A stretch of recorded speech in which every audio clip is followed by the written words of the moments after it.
What's happening? You know, just going off and asking people what they do to have balance between work life and personal life. Golf. What? Golf. Golf? What are you talking Golf. about, golf? How is You golf said going to balance? Huh? I'm burning my dinner. Hold on. Hold on. This is real glamorous Trader Joe's dinner here that I'm making. You got to get one. You got to get one of those tripods that holds your phone. Oh, so I will one. I have a tripod that holds my phone, but right now I just literally came in my kitchen, put this in a pan, and said, I'm going to go live. And look, Roland S. Martin joined me, so I'm doing something without a tripod. Now what? So you tell me, Roland S. Martin, what do you think is the balance? What do you think it requires to have success in life, progress, promotion, joy, just enjoying yourself, but also have the time to have people along with you on the path and not feel like you're doing too much or it's hard or it's a chore to have both? Well, it's only a chore if you actually are grinding on your job. For instance, my work isn't work. I mean, it has nothing to do with how large the audience is. It has nothing to do with how large the platform is. It's literally the joy of what I do. So for me, we can have, I spent 5 weeks in Georgia and we were going here, going there, and it was great. But then when it's over, then you know how to step away. I left, I went to Orlando for 2 days, run New Year's, played golf for 2 days, and I came back on the campaign trail. So, but if you don't actually enjoy it, if it's a grind, if you're pissed, if it's like, I remember in 2012, Soledad and I were, she was just like, Roland, oh my God, how are you doing CNN and Tom Joyner and TV1 and your speeches and your books? And I was like, easy. And we were going on and on, and finally I was like, okay, you know what? We're gonna stop having this conversation, because she was so frustrated with what was happening with CNN, and then she's going to shoot these documentaries, then her kids and homework. And I literally said, this is the last fucking time we're gonna have this conversation. No idea. I just went there. You said a word. You said a bomb. Okay. I said more time. And I was like, no. And so we began. And so the conversation that we ended up having was, I said, look, it doesn't matter if it's seen in the platform. It doesn't matter. I said, you're a brand. You can do what you want to do. You can go out and create the kind of projects that you want that bring you joy, and you're not having to listen to somebody else. And then, so Jeff Zucker comes in, he gets rid of both of us. And a year later, she hits me. She goes, Roland, I made more in the first 3 months of 2014 than I made last year. I said, I told you. See, what happens is when we stop thinking that this stuff is the be all, the end all, and just go, no. I want to find joy in my work. I want to find peace and love and happiness. And now the same thing when it comes to personal. Like my philosophy on vacation, I don't believe that we're on vacation. No, you on vacation, I'm on vacation. I'm doing the stuff I like. And here's the deal. If you say, I'm going hiking, I ain't going hiking. Okay? Oh, I could love you and think about you while you're going. But I'm the same way. I ain't going hiking. Sorry. No, but I'm saying is, I want you to be happy doing what you do on vacation. Right. I'm going to be over here playing golf, loving what I do. We're going to come back together, and guess what? You happy, I'm happy, everybody happy.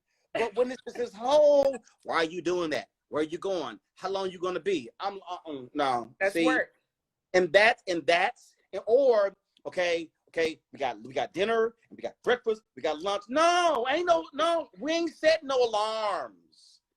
And so I think the same thing happens when so forget a vacation when you're at home. Yeah. It's just, I think people people are so overbearing that they don't know how to find personal joy.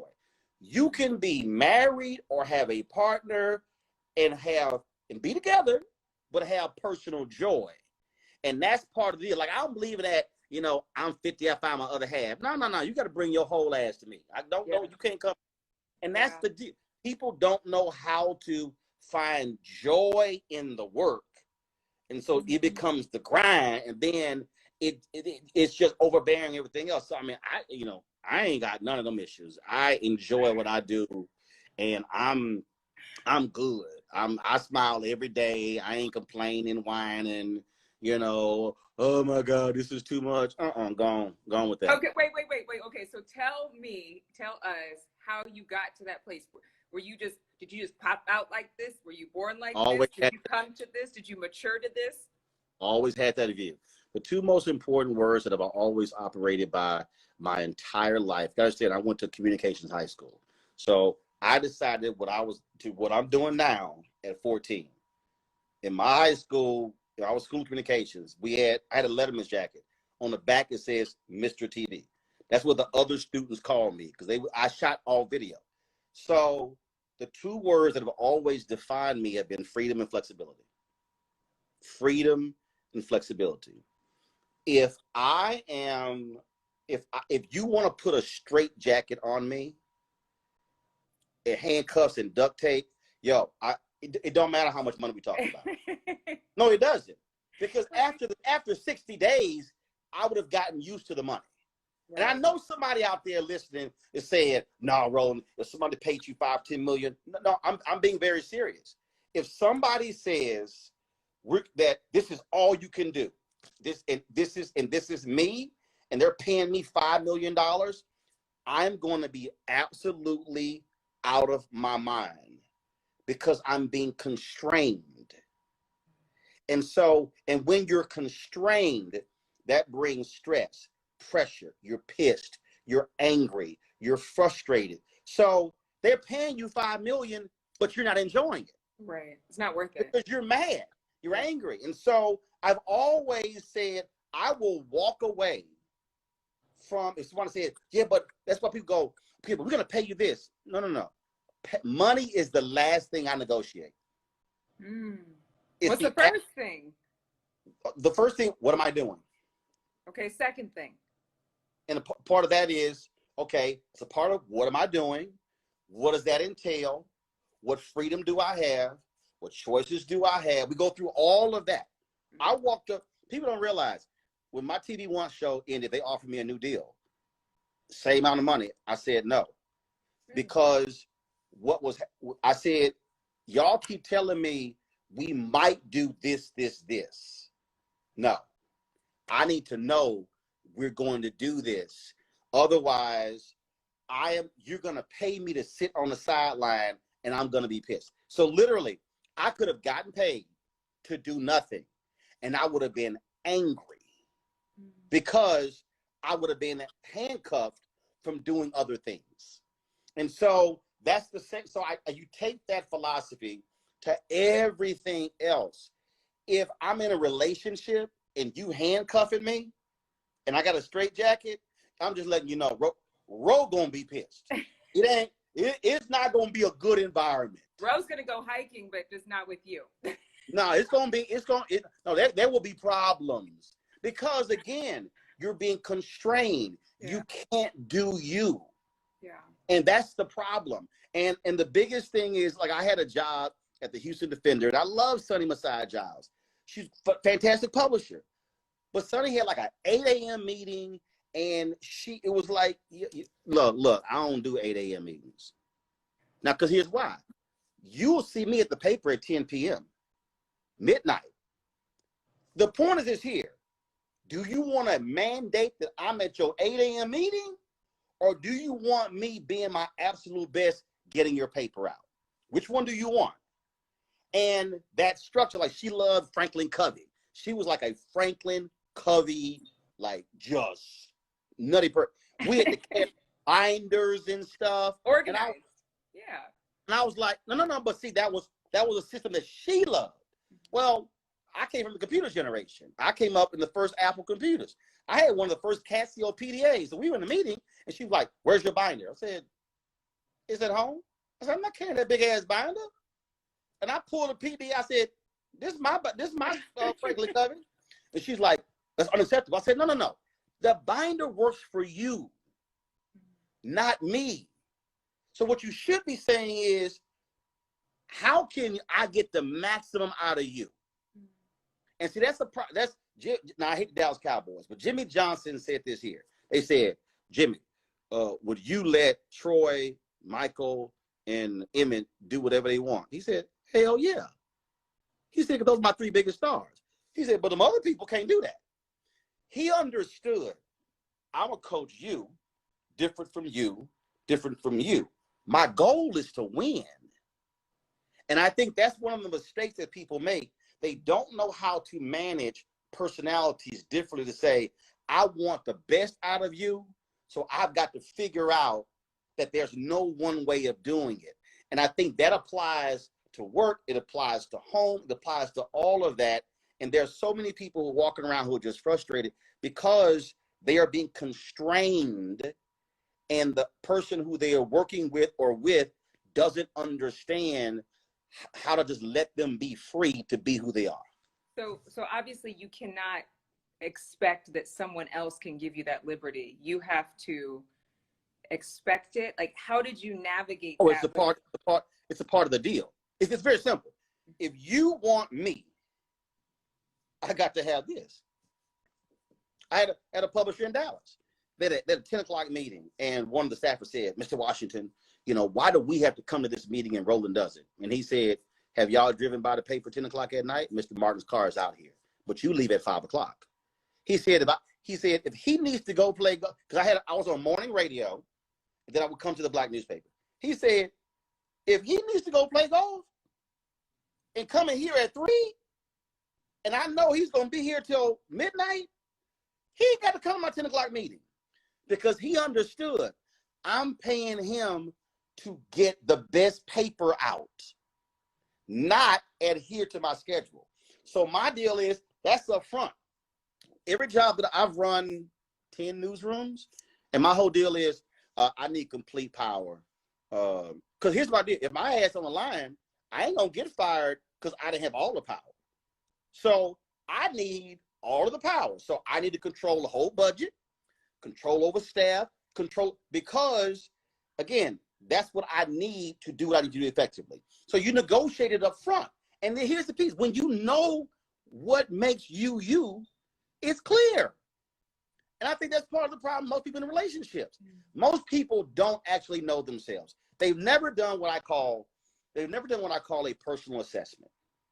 A personal assessment, we typically do these when we've had a traumatic experience, when we've been divorced, when we've had a death, when we've had a near-death experience, when something has happened. Then I want to take stock. I encourage people to do a personal assessment. Now, here's the deal with a personal assessment. Personal assessment is real painful, because I'm talking about going really deep inside of you, shutting everything down and asking the most basic question: who am I? Yes. Why am I extrovert? Why am I introvert? Why do I like to laugh out loud? Why is it that I don't? Why do I like to dance? Why I don't like to dance? Where do I get this from? Is it from my mother? Is it from my father? All this stuff, am I intimate? Do I like to hug? Do I like to cuddle? Do I don't like that? When you do all of that, it's real simple. If you know that I'm an intimate person who likes to hug, but I'm dating somebody and they don't like to hug, this ain't even got to go to a second date. Right. Because I'm clear. So when you're clear, when you've done a personal assessment and you're clear on who you are, and everybody can't handle that. No. But when you're clear on who you are, whether it's work or personal, you say, this is who I am. This is what I need. Now, if you let me do what I do, I'm going to kill this. I'm going to take this to a whole new level. Yeah. But if you want to sit here and constrain me, you might want to go hire somebody else. How many personal assessments have you done for yourself? How much inner work have you done for yourself? To live the life that you want, because that's what you're saying. I mean, because look, I went through a divorce in 1999. Before that, I always knew. I mean, when I say I used to do something when I was a kid, and I still do it, but I mean, I used to literally do this here. I used to lay in the bed or lay on the floor. I would toss a baseball, basketball, football in the air, and I would think about problems. And then I would go through the process of coming to a solution to the problem. So therefore, when it actually happened, I've already processed. I mean, I would literally sit there and I would just think about stuff. I would just, if this happened, what would I do? You'd play it all the way out, not necessarily worst case scenario, but you would play out the scenario to the end so that when you walked into the situation, you'd already been there before. Right. Which is why when I've worked in media, I walk into a situation, something happens, and in a matter of seconds, I'm there because I've already processed it. Yeah, that's good. So other folks are standing there trying to figure out, and I'm like, okay, we're going here. And they're like, don't you ever think about it? I've already thought about it. I thought about this actually 10 years ago. And you could stay in right here and go through all the stuff you want to. So part of that then goes into everything. That goes into literally everything. Where do I go to school? What am I going to do when I get there? It's like when I was in college, I had a professor. This is no lie. This really did happen. English class, Tuesday, Thursday class.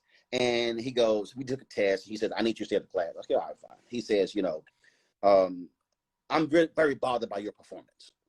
You didn't do well in your test. You come to my class late. He went through this whole deal. And I was like, you done? I said, man, look, I don't give a damn about this class. And he looked at me. He said, what? I said, let me explain something to you. I'm here for a sheet of paper. Okay? In order for me to get a job in media, I need this degree. I said, now here's the deal. Ain't nobody going to ask me for a transcript. Nobody's going to ask me for a GPA. I said, so I'm working at a newspaper right now. And if I have a choice between reading your 100 pages and working on my craft, I ain't reading your 100 pages. I said, so I need you to understand, I don't need an A. I don't need a B. I don't need a C.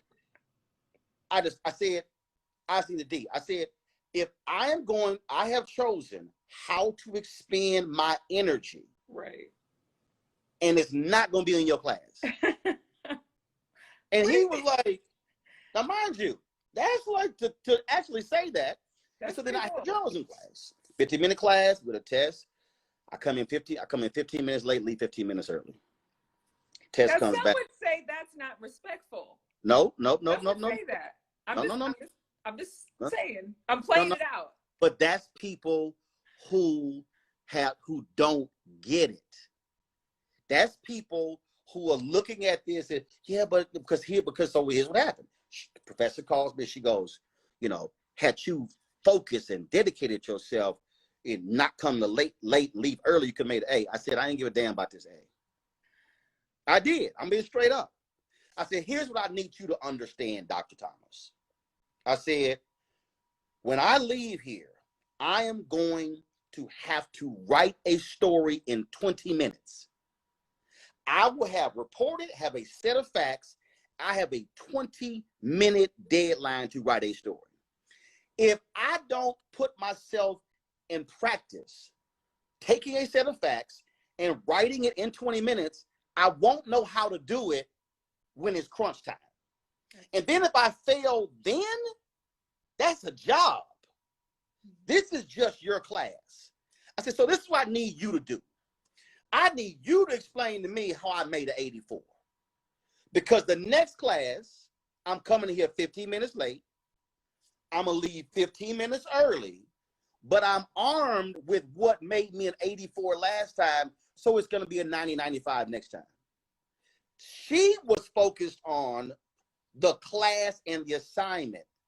I was already focused on the career. Yeah. There's a reason I got promoted 3 times in the first 18 months of my career. Because I put that work in as a freshman, sophomore, junior, senior. So the point I'm saying is, when you process that, when you visualize it, when you see it, you then decide, I am about to commit myself to this. And here's the crazy thing. Everything I'm describing for you, we laud when athletes do it. Yeah. Look at the time LeBron put in. Oh, we praise that, but then we say it's crazy over here. Go back and watch The Last Dance. Remember when Phil Jackson, when Dennis Rodman said, Coach, I got to go blow off some steam. Phil Jackson knew, I need to let Dennis go. Yeah. He said, Dennis, you got 24 hours. He knew, I'm trying to win a championship. If Dennis needs to go blow some steam off to come back and help me win a ring, dog, go blow off some steam. Yeah. But 9.9 out of 10 people would have said, how dare you? You have to stay right here. You got to practice. It's understanding people. And I think the biggest thing people don't do is they don't study other people to say, what makes you you? So I got to figure out what makes you you. Mm-hmm. And I got to put you in the best position to be successful. And if that means that I'm managing you differently than this person, but that's what I'm going to do. And so I always, because my quest was, when I walked into my high school campus, I said, I will be the best student that has ever come through this school. I didn't say up until I got here. I didn't say while I'm here. I said even when I leave. So forever, in all of history of that. So when you say that, that means you got to put the work in. Right. And now which then requires processing, visualization, commitment, discipline, focus, and and knowing not to put yourself in a situation where you fail. So if you say, you know what, this job here, I can't do that because I know what I'm not going to be able to do. So therefore I will not be successful. It's better I leave that opportunity alone. Right. And that's the hardest thing, I think, for a lot of people. The hardest thing, because we look at the money. Yeah. As opposed to, as I said, when I got the NABJ Journalist of the Year in 2013, many of us are enamored with the largeness of the letters on our business card. Mm-hmm. But we have small opportunities. So if you tell me, Roland, you can work for a big company, but you got a small opportunity, or you can work for a small company with a big opportunity, I'm going for the latter. That's good advice. I have a question for you. Because you have been able to break some barriers and to defy odds or gravity or whatever somebody might describe, what would you say, considering our current media landscape and how things have changed culturally and politically and in so many areas, in 2021 and beyond, what do you think is the next phase that people should enter into as far as a mindset in order to be best equipped for moving in this current climate? Ooh, let me tell you something. If, Lord have mercy, if I was coming out right now,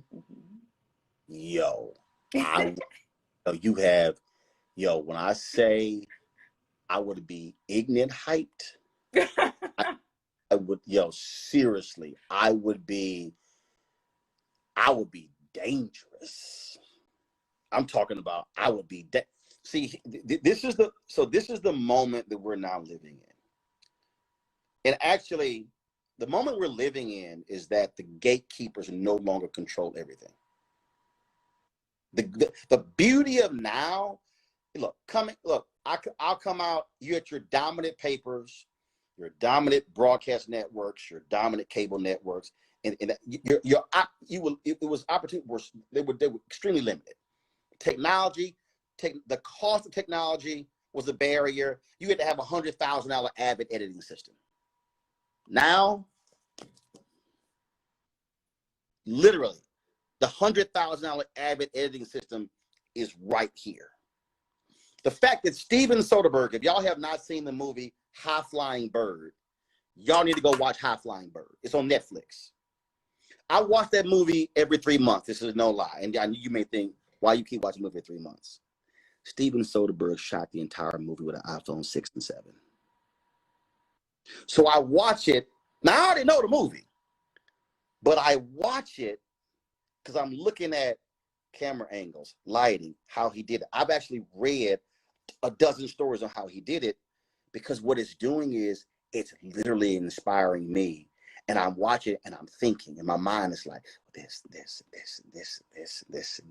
I was watching the MLK FBI documentary last night, and they had this interview with Dr. King, and it was a four shot, and I'm like, yo, look at the lighting on his face on that one, and then this camera angle. Then I was kind of like, yo, okay, I can do this. Ooh, I can. I was, and so the moment we're in is everything has changed. The moment we're in, everything has changed. So I would tell anybody now, you're now in a position to where you don't have to operate by all the old rules. But, this is the key. The movie is called High Flying Bird, y'all. High Flying Bird. But here's what's still the same. And nothing has changed. And no amount of money, no amount of, you can have all the social media in the world, this will never change. Work ethic. Doesn't change. See, I know I got a whole bunch of millennials. I've hired them. I've hired Gen Z, and they're eager, and they think they're smart, and they want to do all this stuff. And I look at them, I go, explain to me how you want to do all that, and you can't outwork me. And then they're like, but I said, you can't outwork me. I need you to understand, my high school, we had a test where we had to assemble, mind you, this was when they had the separate camera, video recorder, all this sort of stuff. We had a test where you had to assemble the camera, the videotape recorder, audio, tripod in 120 seconds. Now, I take my people through this whole piece where we got to get out of the truck when we're live streaming events. Set the switcher up, set the cameras up, set the live view, set all this up, and it's got to be done literally in 10 minutes. They're like, we need 30. You have 10. Because, going back to what I said, that class assignment, it's going to happen where you only have 10 minutes. So the work ethic, I don't care what somebody can watch this video 50 years from now, it still applies. You have to have work ethic. You're not going, people come to me, oh, I want to do what you do, but do you want to go through what I went through? Yeah. So when you say you want to do what I do, does that mean you want to make the money I make? Does that mean you want to have these celebrities' cell phones and you can call them directly? When you say you want what I have, do you want do you want the fruits of my labor, or do you want to go through the labor to bear the fruit? Then they go, I ain't thought about it. I'm like, precisely. Because what you really want is you want the fruit. Mm-hmm. You don't want the labor. Yeah. Well, you can't have a fruit without the labor. So the work ethic still defines. Work ethic still, so it doesn't matter. It doesn't matter if it's 2021, if it was 2011, if it was 1991, when I graduated from college, it's all the same. It's the work ethic. That's what gets it to. That's what gets you there. Yeah. Well, and I think attitude too, because people want to be appreciated in 2021 as much as they did in 1961. I mean, maybe even more. I think that you don't think that respect. You don't think that. See, and again, you asked me about my book, and so you're saying kindness doesn't matter, attitude doesn't matter. No. I'm not saying kindness doesn't matter. Okay, respect is part of kindness to me. Appreciation is part of kindness. But here's my whole deal. I see you. No. Here's my whole deal with appreciation. Do you know how this is a capitalistic society?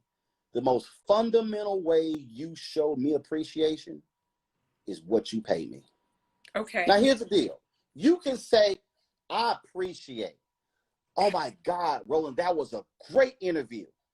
Thank you. Okay, I get what you're saying. But the real deal is here. I can't deposit that. Well, that's kind too. Right. I'm just saying that for me, it's always, and I've been like this since I was in high school. Yeah. That's not how, again, I appreciate it.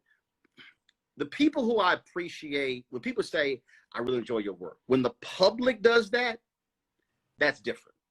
Because that's because they are on the receiving end of the work. Okay, so that's different. Right. At the office, you got the payroll. Yeah. Yeah. You can sit here and I can't deposit none of that. You can't deposit a compliment. I understand.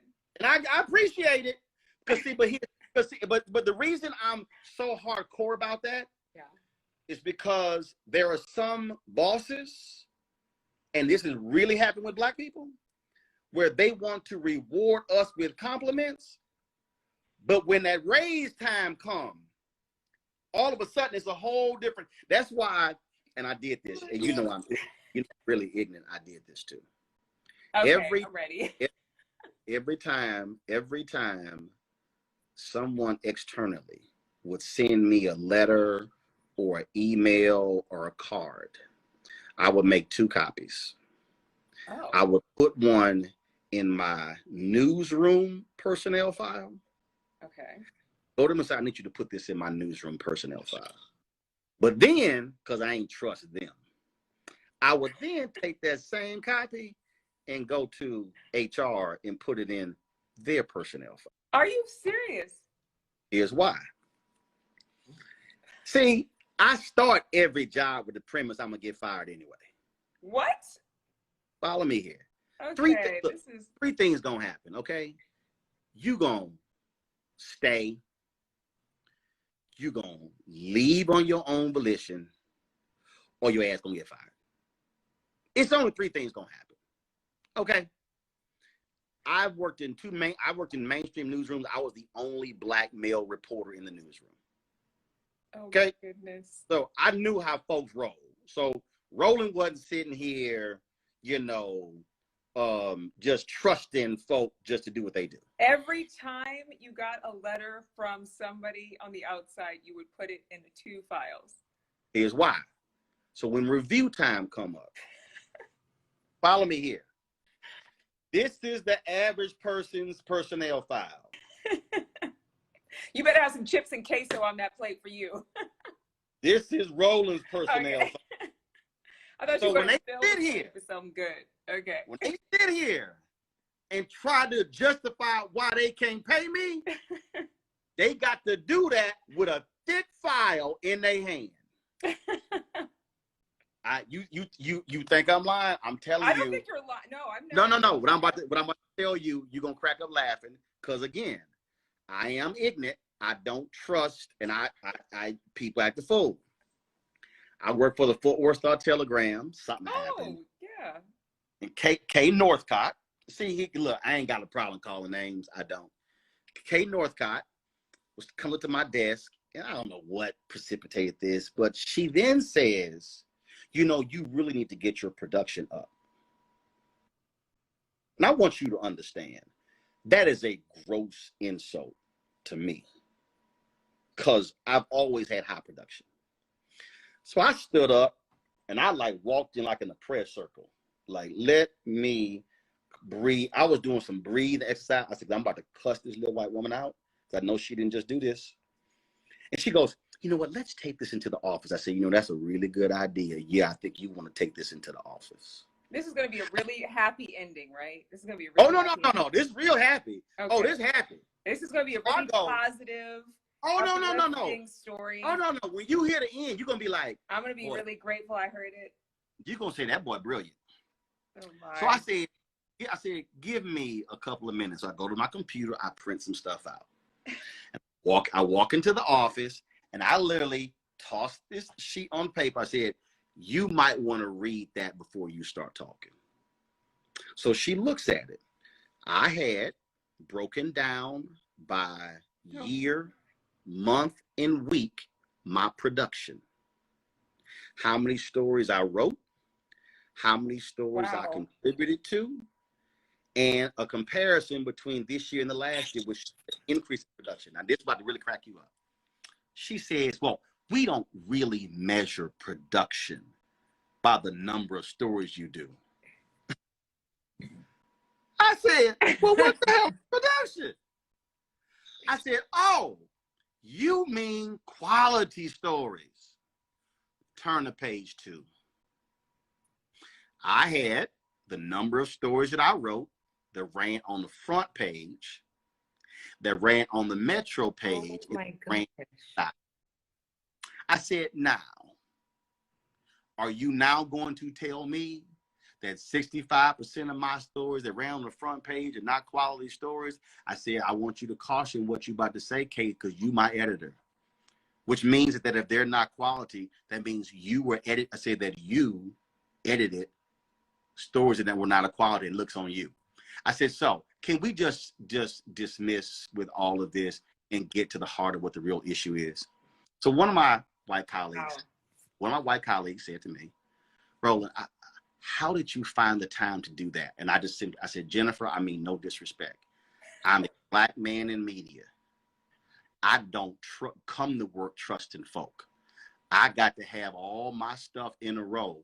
So when my work ethic gets questioned, I have the backup on the spot to challenge them at any time.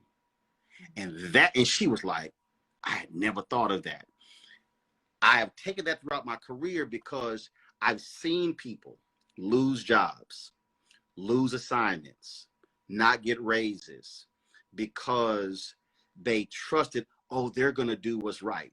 I'm going to have all my research. So when Roland comes in, to your point about when you need to show me some respect and show how much you love Ro, you're going to have to show me with this. With appreciation. Yeah, I appreciate you do a great job with an extra 0 behind it. But all of that leads to that because they now have to say none of that stuff matters, which now says this really is not about production. It's not about quality of work. It's about your subjective view or whatever that you want to then place on me. And a lot of my colleagues, and I've talked to people over the years, they go, dang, I never thought about it like that, because they were so trusting, thinking that, oh, they're just going to automatically. I mean, look at all these Black candidates right now. They are absolutely qualified to be NFL head coaches. They're not getting hired because there are these subjective standards that are applied. And so I'm just all about reminding people that that you have to protect yourself. And so when I talk about kindness and all that, that you have to love yourself. You have to be in a situation where you tell yourself, yo, that was a good story. Yeah. I don't need you, my boss or whatever, to affirm my work, because my standard is higher than yours. And that if that makes me smile, that's when it's like, yeah, that was good. That was good. And people will say, Roland, that was great. I'm like, yeah, it's all right. Because I know what I'm trying to achieve. And so I just look at it a little differently than other people in terms of the work and what you enjoy and all of that, because you know the work that you put in to get there.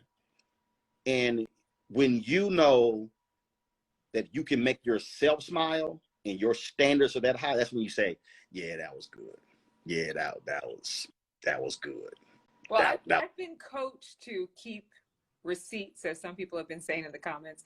Being able to track progress in terms of like team or individual success, but this detail by which you did it and how deliberately you did it is next level, for sure.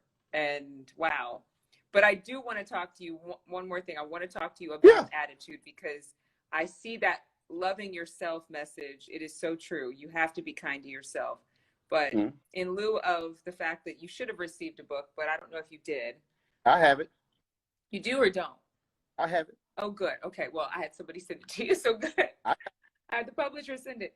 But how, when you think about how people are representing you, whether it's the people you're hiring and representing your company, or it's people you're associating with, or the entities that you decide to be a part of yourself, how important is it that there is a kindness or a force of considering other people? And maybe whether that's called service to you, whether that's called compassion to you. How shall I answer this? This is the most interesting Saturday night interview I've done in a long time. I don't, just be clear, because I don't even play. I am extremely tough and demanding. That doesn't mean you're not kind. No. I got it. What I'm saying, but I'm very tough and demanding. And then I have folk who work with me who go, damn, he mean. No.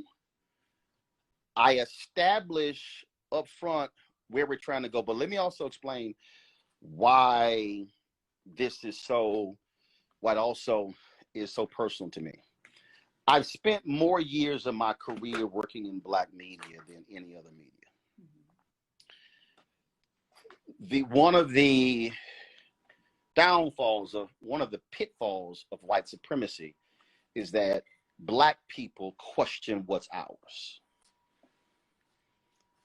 And I had several times when I worked at TV One, people would say, man, where you gonna get you a show? I said, I'm on 5 days a week, every Monday.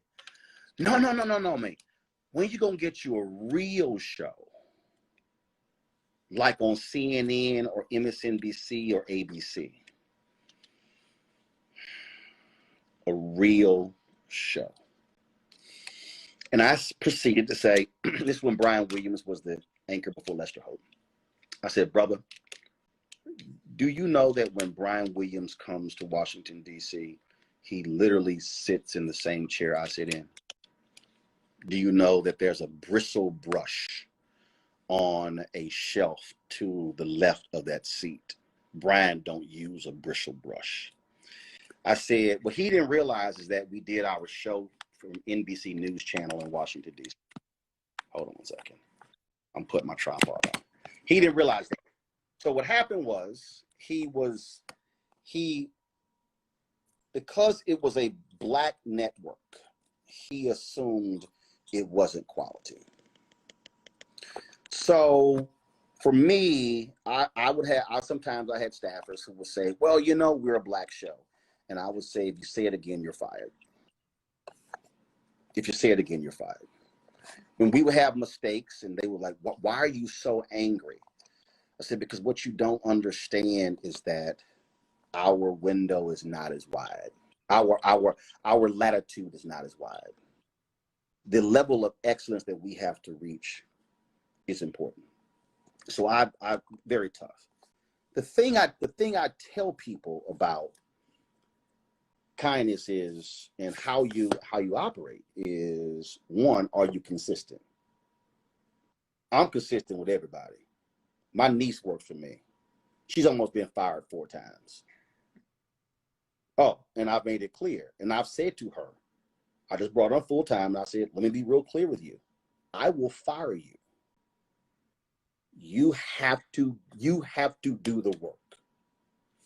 And so what happens is, for people, I think, if you're in an environment where it's just miserable, it's really because you're working for a miserable person. It has nothing to do with the work. There's nothing to do with the pressure and, you know, everything that we're, oh my goodness, and we're going through. No. They're just miserable, which means that it's some other stuff in their life. They miserable at home. They miserable with their parents, their brothers and sisters. They're just miserable. They don't have any joy in their life. And so for me, the ability to laugh, whether you listen to music, whether you're doing whatever at work, but when it's time to work, it's time to work. It ain't time to play.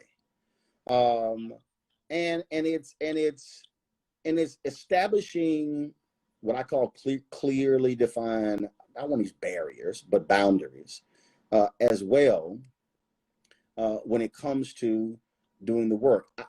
The way I manage, I like to, how you want to roll. I don't need to see you all day. I don't. When I ran newspapers, I told my staffers, "Man, look, y'all can go to the movies. Y'all can do whatever y'all want to. Long as at 4 o'clock, your story's in, I don't care." I learned because that's how I was. I don't care what you do. I don't have to see you all week if you handle your business. We good. But if you're not handling your business, then we got a problem. And so for me, that's sort of how I operate what I do. I ain't riding you. I'm not trying to ask you 5 or 6 times something, because if you tell me I got it, don't make me have to ask you 3 times. Yeah. Yeah. See, so I run a very loose ship, where it's not pressure. I'm not overbearing on you, where I give you lots of freedom because I'm expecting you to deliver. Now, if you don't deliver, and now I got to check behind you, now I got to stay on top of you, it's not going to be a happy environment. Because guess what? Now I'm not happy. Now I'm having to do some stuff I don't want to have to do. And if I have to keep doing that, it's a good bet you're not going to be working for me long, because that's just not that's not how I'm trying to live. I don't like that whole overbearing. And again, that's where management styles come in. That's where that means that you have to have people who are self-starters, who will follow through, who have the work ethic. But if there are people who are needy, and I've worked with some people, and it's like, I can't get with this. I literally was trained old school. I can't get with the folk who need to be praised constantly. Mm-hmm. I don't praise you for some stuff that you're supposed to do because you're getting paid. And here's me, when you go above and beyond, Adrienne, that was on point. I ain't praising you because you came to work on time. Right. I ain't bringing cupcakes. And I'm serious. And I think this has been a struggle with when I've had to manage, and especially folks in this generation. And I do go back to that participation trophy stuff, because, how should I put this? I think one of the greatest mistakes anyone can make is when they don't push somebody to fulfill all of their talent, and they allow them to coast in junior high, in high school, and in college. And now when they get out, they have been conditioned to coast. Right. And so now if you raise your voice, it's a hostile work environment. What? What do you mean it's a hostile work? I mean, it is coming. Oh my God, I'm being bullied. No, you ain't been bullied. You screwed up. Like, there are real life consequences look, we're in television. How would you, let me ask you this question, Miss Bankert, how would you respond? Just curious, how would you respond if massive crowds, let's just take the inauguration just happened, and let's just say all of these people out here, all the cameras out here, and you actually managed to secure a quick 3-minute interview with President Joe Biden, and nobody else got it. And after you planned it, plotted it, you put all the work in, you had 2 cameras, then you find out that this camera did not hit the record button. Oh no. What's gonna be your response? Are you in that moment, Miss Bankert, going to be kind? Yes. Going to be considerate? Yes. I'm going to kindly keep my mouth shut so I don't say something crazy. I think that I'm different because I've really worked at kindness, because I wasn't always the kindest person on the planet, and I'm not the kindest person on the planet now. But I really believe that what you're describing is just one instance of the high pressure we're in right now, where anything can trigger you, set you off, cause you to explode, be a domino effect to make you have the worst day of your life or make it feel that way. I feel like everybody is raw right now, intense.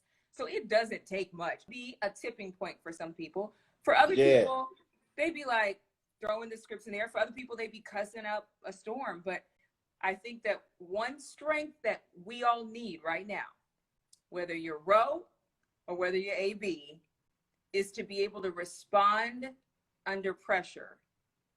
Oh, yeah. In a way that doesn't cause dynamite, World War III, etc. Now, what I described for you actually happened. And let's just say that photographer will, and I made it that clear. That actually happened to you? What did you I don't want to know what you did. No. 20th anniversary of the Million Man March.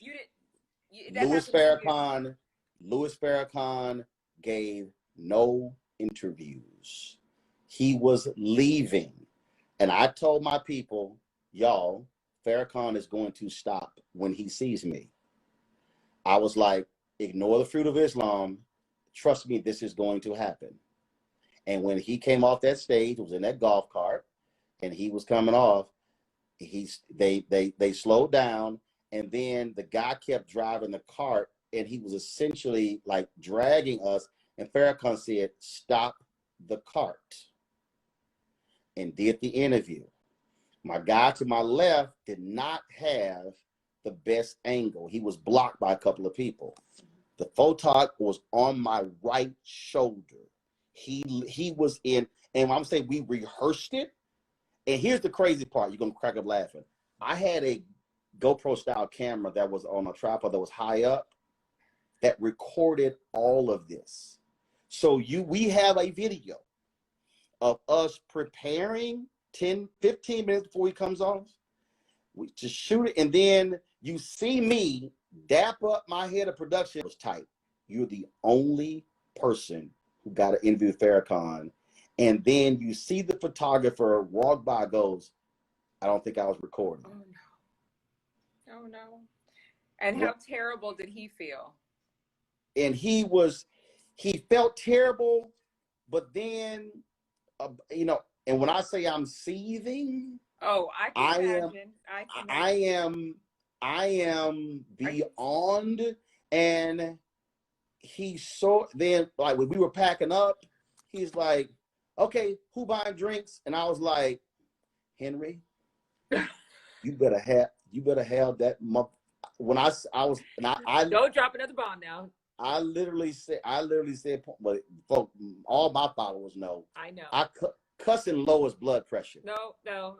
I said, actually, cussing does lower blood pressure, because therefore you just get it all off. I said, he will never work for me again. There are consequences. And I said, and you need to make it clear to him. In fact, if he sees me, he needs to go in the other direction. I don't deny it. I'm sure that's exactly how it played out. You don't. Oh, that's exactly how I said it. I was like, I said he should go in the other. Like that will never be a moment where we laugh about that. Right. I don't even want to laugh because I can already feel you replaying it in your body and feeling that seething moment. Wait a minute. I don't want you to have that return. My production guy who hired him, if I bring this story up, he goes, dude, don't do it. Don't do it. It triggers him. He's like, dude, don't bring that. He said, don't talk about that story. Let's not talk about that again.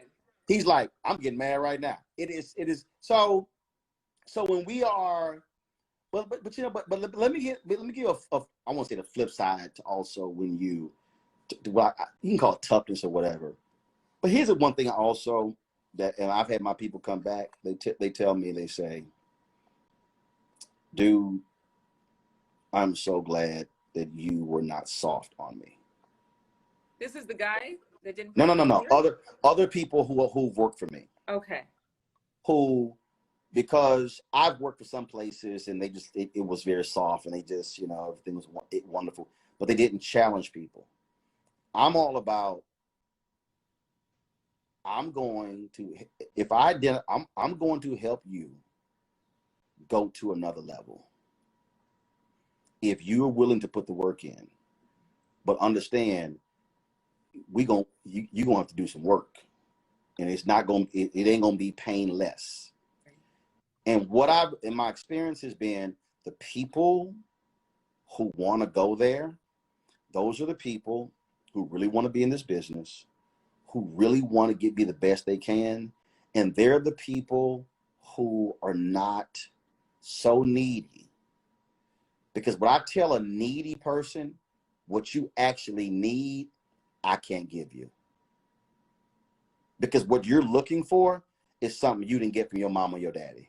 Yeah. I can't give you that. I know what I can do. I know how I show appreciation. I know how and again, I am not, you know, and when you know also who's who, look, if we had to say who's the good cop, bad cop, I ain't gonna pick the good cop. Right. I know I'm not. That's just for me in the work environment. Like, I have boundaries. I ain't hugging that ain't got nothing to do with me too. It's like, no, it's just how I operate. It's work. We're here to work. And we ain't gonna act a fool, stuff along those lines. And again, we're gonna work. We're gonna get our stuff done. I'm gonna be very methodical. You can call me anal retentive when it comes to gear or whatever. But I also know what happens when stuff falls apart, when somebody does not check stuff, and does not go through the P's and Q's and things on those lines. But I just think that I caution a lot of people today, especially millennials and Gen Zs. If you need that much love and affection, I need you to identify why. Because it's not again. Huh? The inner work again, like we were talking about earlier, the personal assessment. I really like what you said about, we have to love ourselves, we have to know ourselves, and we have to find joy in the work, which is how we first started. Joy in the relationship, joy in the work, because then you'll have the fuel to have the work ethic that you need to work in a high pressure environment that is not going to become any less pressured with high deadlines, tight deadlines. And I think that a lot of people have lost that joy, or they've never had it. And so discovering it, I think, is something that I think people like yourself, through mentorship or through example, you can demonstrate, because people don't know how to tap into that joy that you're talking about. Yeah, no, they don't. The people, they look at it, it's so funny because I had a guy, it happened in Georgia. He goes, man, why are you carrying this equipment? I was like, what you mean? He's like, don't you have people for this? I was like, yeah, but I know how to set this stuff up. I said, then why am I going to pay 2 other people to do something I can do? He said, 2 other people. I said, dude, I do the work of 5 people. I said, I've always known that. I know what, I said, but this is what I enjoy doing. I said, my ego is not, I'm beyond that. I'm not going to fly the drone. When you talk about joy, straight up, Jamie Harrison has a campaign event. It's at HBCU. We're in the Columbia. So we're driving up, and it's the outside of a stadium. It's on the outside of a stadium, and there's this water. Then there's the road, and I'm like, oh, because when you drive up, all the cars, they had the stage set up, stadium behind. It was just this great shot. And we're in the car driving up, and I go, oh shit, that's gonna be a great drone shot. I said, oh man, that's gonna look great. Seriously, this isn't Just now, so I'm like, oh, this is literally me in the car. Oh shit, that's gonna be a great drone shot. So it's 10 minutes before we go live. I'm trying to get this drone shot.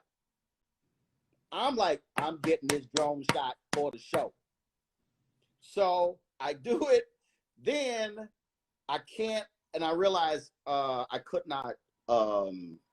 It was something how I had to get it off the card, and I didn't have time to get off the card. So I figured out right there how to share it from the drone and airdropped it to my phone, dropped it in our group meet chat with my staff, and they were able to download it.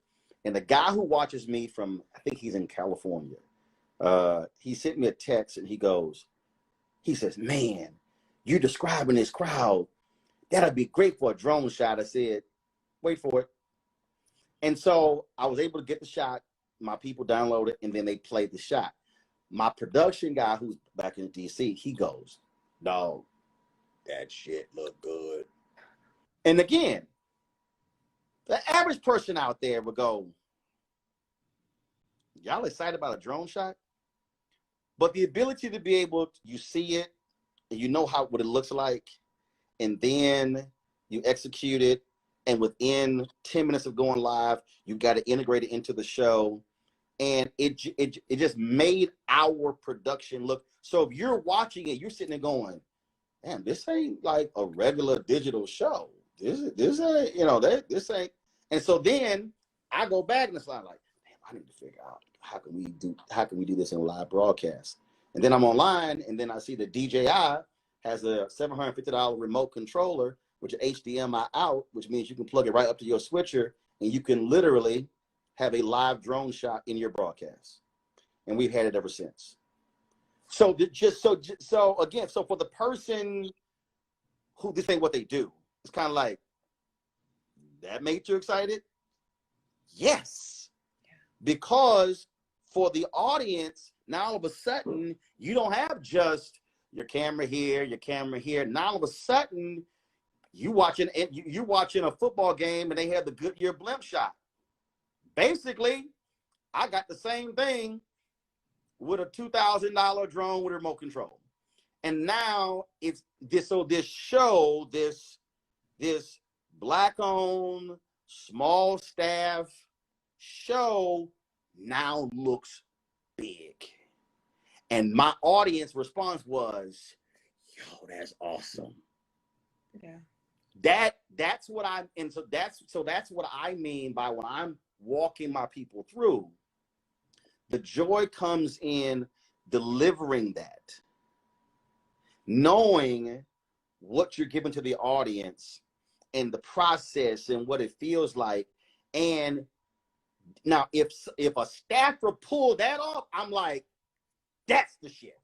Yeah. I'm gonna sit here and be like, yo, you want to talk about giving some props? Because what you now are thinking much bigger. Mm-hmm. And you're like, yo, and now your creative juice is flowing. And so then it gets us to now, what else can we do? What else can we do? How else can we make this? And that's where, for me, the joy of what we do comes in. And so I shot something. No. I want you to go somewhere else with it. I want you to move somewhere else with it. And for the person who posted, let the lady talk, y'all, she asked me the question. But that's the thing. It's that, but that's, and for the people who don't get it, because you can tell just how I'm describing this. Well, you know what it is? Let me say this, and I feel like you're using this as a great analogy, because for most people, and for those of you just joining, the fact is I had these questions, and Roland just popped up and said, let's go. I didn't even know you had questions. I just popped up and I was like, yo, what up? Let me just get the request. Okay, so you didn't even know. That's amazing. So I didn't. I was asking questions about how you can live the most fulfilling life within relationships and career. And you've dropped some wisdom from your career in terms of pursuing your dream, getting outside the box, requiring what you want. And what you just told, this story about the drone shot, I think every person, whether you're in media or you're in any industry, wants to see what they have inside their heart and their head, their vision. actually manifest and come to pass. And what you did was take what looked too big or larger than life or maybe unattainable in a 10-minute window, and were able to make it function and actually do it. And then that lead to more innovation for the future of your program. Like, that's what we're all trying to do. We're all trying to take what's inside of our head and what's inside of our heart and actually manifest it. And so by finding joy in actually attempting or considering, you know what, I'm going to at least go for it. I'm going to at least take a step. I'm going to at least see what I can do with this big drone shop that I see in my heart and my head. That's what we all have to do in 2021. I always have a word. I always have a song that like helps me to keep in the same vibe with my goals every year. I haven't picked my song yet, but my word is go. Just G-O, go. And I would ask you, you know, and I hope that made sense to everybody joining, because hi, I'm Adrienne, but but for those of you who are here who follow me, y'all see Adrienne on ABC. Hi. You see her on Good Morning America. You see her on various ABC shows. Yes, she is the author. This is her book. Yeah. Oh, I told you. You did. I didn't know it was right there in your hand. Yeah. When I walked over there, I was like, I got the book. This is her book. It's called Your Hidden SuperPower, the kindness that makes you unbeatable at work and connects you with anyone. That's right.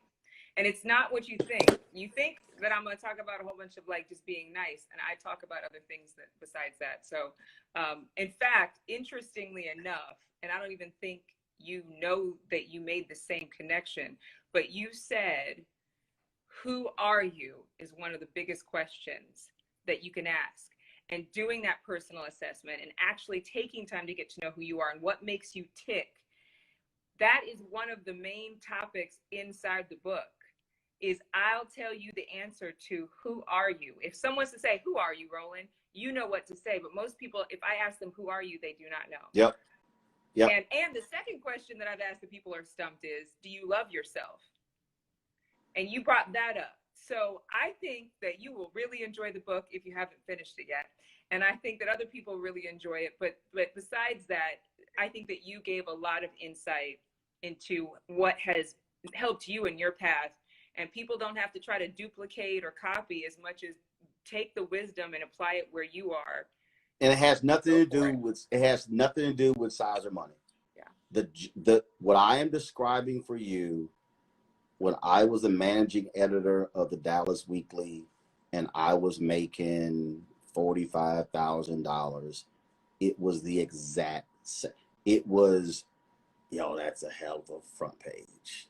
Oh my God, that issue. That's what I'm saying. See, so it has, and that's the mistake I think people have. They think, oh, Roland, you won't say that because of the money you make and what you. No. It was if I had never. Yes, and it's I know on Audible. If I had never left Dallas, Texas, and was never on CNN for 6 years, and was never on TV One, and was never all the things that I've done. I just posted my Larry King interview in 2000, all these different things. Oh, God bless. Yeah, Larry King. I literally said the exact, what I am describing for you was literally what I was describing for somebody in 1998 when I ran the Dallas Weekly. It wasn't about, because even when I came out of college, I mean, I was named the best student in my high school by the teachers there. I was the top student in my college, for journalism department. I didn't want to work for the Washington Post and the New York Times, because even then I said, I can do great work no matter where I work. Yeah. So my professional joy has never been predicated on the size of the entity. It's never been, I'm here, so now I want to go work here, and now I need to work here, and now that's why I can say it's not the largeness of the company on your business card. That's a good tip. That was a really good word. I can't name the company, but in late 2019, there's a sister working for a Fortune 500 company. And she was devastated because they basically said, it's time for you to go. brilliant sister, smart. I'm talking about brilliant. She was in a state of depression. I knew her, but I didn't know her well. I knew her. So I had a speech at this place. I had a speech. I'm not gonna name what it was. Too many connections. I had a speech, and we sat down for lunch. And I began to ask her some questions. And I know one of my spiritual gifts has been discernment and prophetic. I've always known that. So we're talking, and I asked her. I said, "Well," she was expressing frustration. I was like, "We beyond that." I said, "Do you know this person?" She said, "Well, do you know this person? Do you know this person? Do you know these major women in business?" She says, "No." I said, "I do. I'm gonna connect you with them." I didn't want anything from her. I ain't trying to date her. I ain't trying to sleep with her. I ain't trying to get money from her. I ain't trying to, my whole deal, I saw what she didn't see. She was blocked. She was blocked. So we're sitting there, and now here's what was funny. We're talking about 40 minutes in. I said, so-and-so, I said, "Write this down." So-and-so said, "Give him a call." She said, "Wait a minute. Did you just text him?" I said, "Oh, when I told you I was going to hit him, did you think I was going to wait till Monday?" I texted him right here. I said, I don't wait. I connect right now. She eventually gets connect with him. This is October. We go into 2020. Her last day was the end of January. We go into 2020. COVID hits. I call her in April. She's like, "Oh my God, I've been meaning to call you." She says, "Let me tell you what happened." I said, "What happened?" She then began to tell me about this major job she now has, making twice as much than what she made at the major. And this is a multi-billion-dollar company. It's a Fortune 500 company, but it ain't that company. This company has the name brand. If I told you this company, you would be like, "Whoa." This is the name, like one of the top 10 all-time names in America. Twice as much money. One of her regrets was that she did not do a lot of international work in early parts of her career. This has an international component to her job. She's one person removed from the CEO. There was a person who she met with about being on boards of directors, and this person essentially said, "You're gonna look. I deal with people who are already on this level." This person just dismissed her. 5 months later, she's on that level. And she said, "Roland, there were people who I've known and have been friends with for 20 years who did not lift a finger for me like you did." She said, "Why?" I said, "Because why not?" I said, "It didn't cost me anything to text this person. It didn't cost me anything to hit this person, say, 'Can you meet with her?' I said, then it was on you.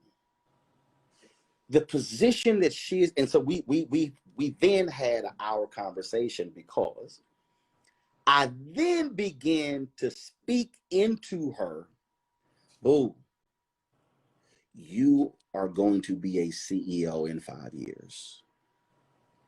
She automatically, "Oh, I don't know." I said, "Stop." I said, "I want you to understand that when you start voicing apprehension, you're putting that into that's been made public." And I said, 6 months ago, you didn't even think you would be here. I said, so you don't need to be sitting here, because at first she was like, "Well, my husband has this job and where he is." And I said, what they are going to pay you and the opportunities you're about to have, your husband will be able to get to any hospital in America. But she was so stuck on the largeness of the company that she didn't realize that what was inside of her can go anywhere, and it hit her. And she said, I never thought I'd be working in this industry.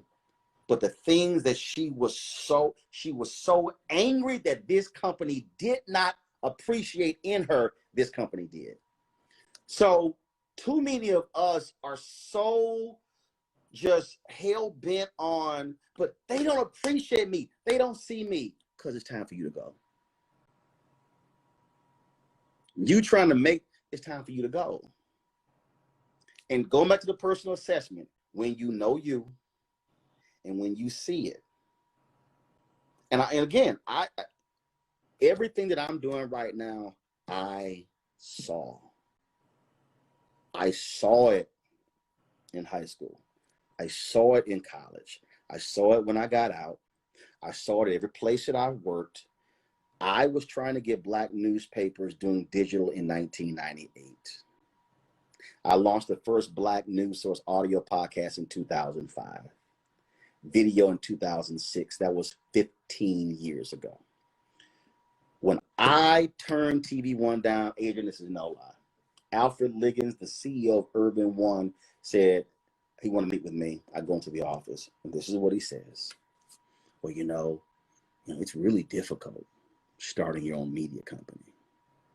I said, your mama started her own media company with one radio station, and now this is Urban One. Now you own 52 radio stations, 2 cable networks, a digital division. I said, by the way, you know I have not been full-time with this company. I said, y'all have been paying my media company for the last 13 years. So I ain't just starting one. I launched this show and people told me I was crazy.